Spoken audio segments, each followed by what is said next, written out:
स्वाध्याय new humanism नव्य मानवतावाद एकमात्र आश्रय। New humanism is the ultimate shelter. आज के मनुष्य ने चिंतन, मनन, विश्लेषण, बुद्धि की कुशाग्रता और प्रतिभा के क्षेत्र में थोड़ी बहुत प्रगति की है। मनुष्य का आविर्भाव इस धरती पर लगभग 10 लाख वर्ष पहले हुआ था। उन दिनों उसकी सुख दुख, हास्य रुदन, आशा आकांक्षा, हताशा और दुश्चिंता जैसी जो विभिन्न प्रकार की मानसिक अनुभूतियां थीं, वे आज भी विद्यमान हैं। अंतर इतना ही हुआ कि आज के मनुष्य की अनुभूति में अधिक गंभीरता और विदग्धता आ गई है। केवल इतना ही नहीं, वह मौलिक चिंतन के क्षेत्र में भी बहुत आगे बढ़ गया है। The originality of their thoughts has also been increased enormously. मनुष्य के इन्हीं सब गुण दोष, परिपक्वता और अपरिपक्वता का समग्र भाव मानवता कहलाता है।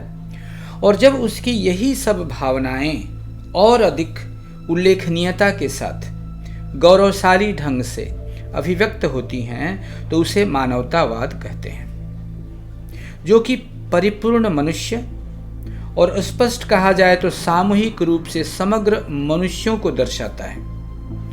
गुण दोष से परिपूर्ण इस मनुष्य के लिए वर्तमान अंग्रेजी में ह्यूमन शब्द का संज्ञा और विश्लेषण दोनों हैसियत से प्रयुक्त होता है। जिस प्रकार प्राचीन काल के मनुष्य के भाव समूह को लेकर मानवतावाद शब्द का उपयोग किया जाता था, उसी तरह आज के मनुष्य के संपूर्ण व्यक्तित्व को लेकर भी यदि मानवतावाद का उपयोग किया जाए तो इसमें क्या हानि है। सच तो यह है कि प्राचीन काल में मानवता और मानवतावाद जिन अर्थों में प्रयुक्त होता था, आज के मनुष्य के संदर्भ में इन शब्दों का प्रयोग उसी अर्थ में नहीं किया जा सकता। बाबा कहते हैं कि मैं चाहूं तो कर सकता हूं, लेकिन करूंगा नहीं, क्योंकि अतीत में मनुष्यों ने मानवता, ह्यूमैनिटी और मानवतावाद, ह्यूमनिज्म को अच्छी तरह नहीं समझा था। उनमें इतनी समझ ही नहीं थी कि वे इन शब्दों का सही विश्लेषण कर सकें। इसलिए उन लोगों ने मानवता और मानवतावाद की ठीक तरह व्याख्या नहीं की। आज भी ये शब्द सही ढंग से प्रयुक्त नहीं हो रहे हैं। आज भी किसी ने इन शब्दों का विश्लेषण करने की आवश्यकता महसूस नहीं की। Today's humanity has no doubt made some progress in intellect, in wisdom, and in rationality. Human beings came on this earth about 1,000,000 years ago. The feelings and sentiments, hopes and aspirations, frustrations and disappointments, cares and anxieties, pleasure and pains, tears and smiles of the present day human beings are almost the same as those of the primitive humans. The difference is that the emotions and feelings of the present human beings are deeper than those of their ancestors.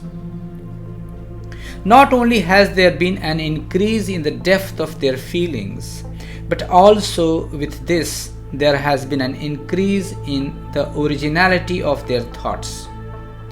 Humanity, in the collection of all the perfections and imperfections of human beings, and when the higher thoughts and ideas are combined together, we get humanism.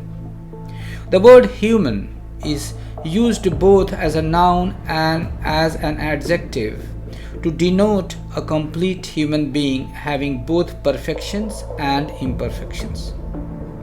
If I use the word humanism regarding the ideas of the ancient humans, and if I use the same term regarding the ideas of the humans of today, what is the harm? Even if I can, I will not, because the people of those days did not thoroughly understand what humanity and humanism are. They could not analyze them properly. The deeper implications of humanity and humanism had not been thoroughly probed in that ancient past, nor have they been even today. बाबा आगे कहते हैं, बहुसंख्यक वर्ग हमेशा अन्याय का शिकार रहा है. During the past million years of human history, proper justice has not been done to human beings. इस 10 लाख वर्ष के मानव इतिहास में मनुष्य के प्रति सुविचार नहीं किया गया. मनुष्यों की एक श्रेणी, एक वर्ग विशेष को बहुत सम्मान दिया गया. उनके चारों ओर बड़ा आडंबर रचा गया और इसी क्रम में दूसरों की उपेक्षा की गई. एक सैनिक ने युद्ध किया, वीरगति प्राप्त की, आत्मोत्सर्ग किया.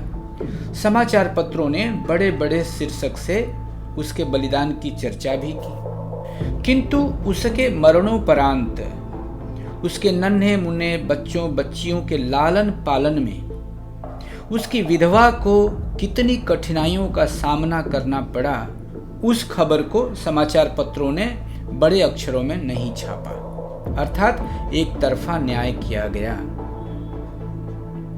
यद्यपि यह व्याकरण से संबंधित है और इसे हठात बदला नहीं जा सकता, फिर भी कहना चाहता हूं कि मनुष्य यानी कि मैन उभय लिंग है, कॉमन जेंडर है और स्त्री पुरुष दोनों के लिए उपयुक्त होता है. तो फिर महिला वुमेन को भी उभय लिंग का शब्द, वर्ड ऑफ कॉमन जेंडर मानकर उसे भी पुरुष और नारी दोनों के लिए प्रयुक्त क्यों नहीं किया जा सकता. अर्थात यहाँ भी एक तरफा न्याय किया जा रहा है. मनुष्य यानी कि मैन उभय लिंग का शब्द है, साथ ही साथ पुल्लिंग भी है. मनुष्य बोलने से उसमें नारी भी आ जाती है, जबकि महिला के मामले में इस तरह की कोई बात नहीं है.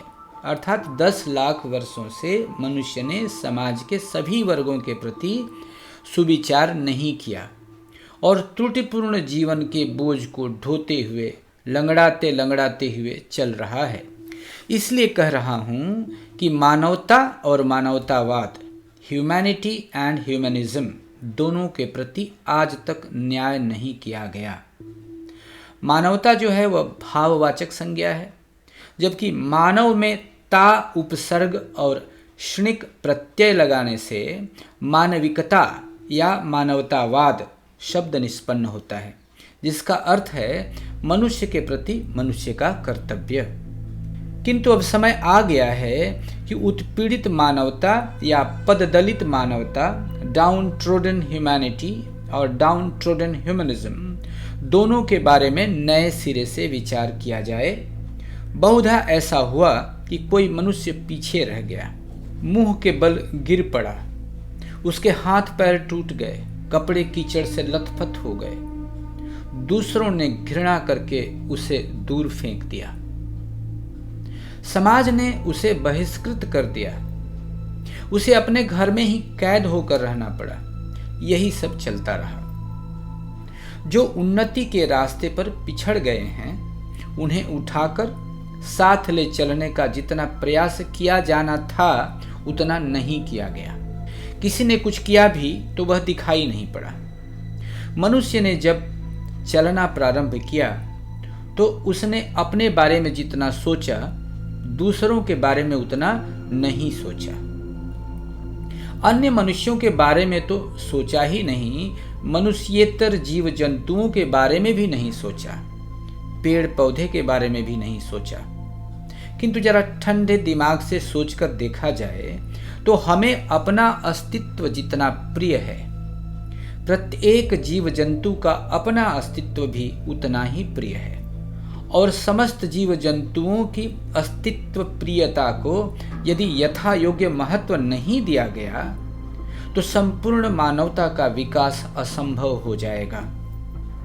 मनुष्य यदि केवल अपने अपने परिवार, अपनी जाति, अपने कबीले के बारे में ही सोचता रहे और संपूर्ण मानव जाति के बारे में नहीं सोचे, उसकी उपेक्षा करे, तो ऐसी संकीर्ण मानसिकता से संपूर्ण मानवता की निश्चित रूप से क्षति होगी.